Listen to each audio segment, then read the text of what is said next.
More Than Just a Pretty Face, Chapter 19. You seem rather out of sorts again today, Mr. Jelani, Tippett drawled, having kept me back after class again. Over the last 2 years, I've gotten so used to your airheaded, joyous apathy, it rather throws things off to not have it present. Your troubles, whatever they may be, are personally inconvenient to me, you see. Sorry, I muttered. Trouble with your paper? No, it's a girl. Young man, he said with a chuckle. This girl, whoever she is, certainly does steal away more of your smiles than seems ideal. What? I asked, confused for a second. Then I remembered that we had similar conversation before when Tippett had demanded to know my thesis. I'd been worried about Cavall being upset. I wasn't taking her advice about the Renaissance man then. No, it's another girl. Really? Tippett asked. Aren't you just a regular stamp collector? That's not what it's like, okay? It's complicated. More complicated than the Battle of Waterloo? Than Cartier? Than the Siege of Malta? I shrugged. I have no idea. I suddenly wondered if I should tell him about Bisma. I mean, he was hecka old. You don't grow old without growing wise, right?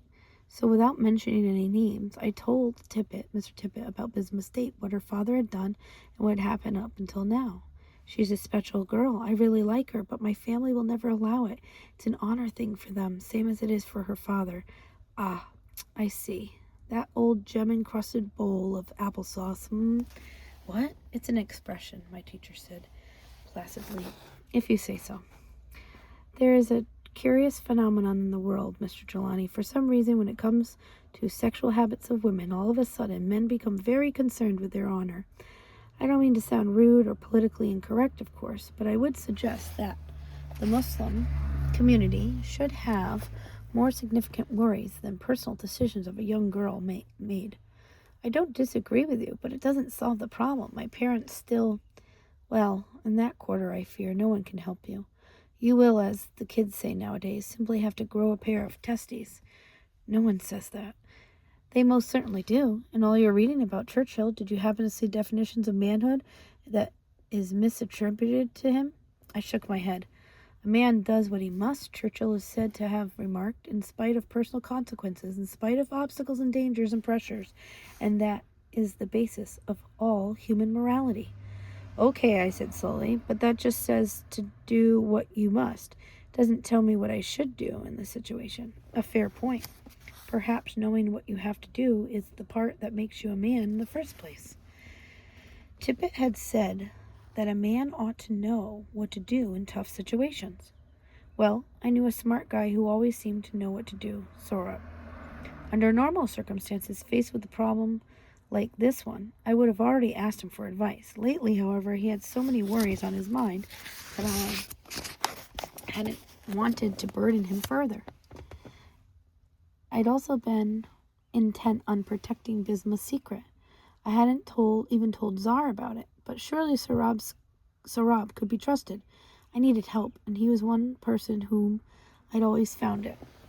So even though it was just before midnight, I texted him to see if he could come over, saying that was super important. Text me when you get here.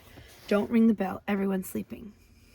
That was perfect, I thought, as I crept outside to my van. I really didn't want to run into Cavall.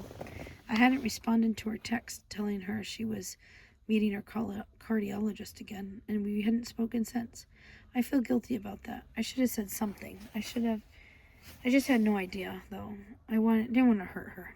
Anyway, so now I've been avoiding Cavall, and maybe she's been avoiding me, or maybe we just didn't have the same, or have that much to say to each other.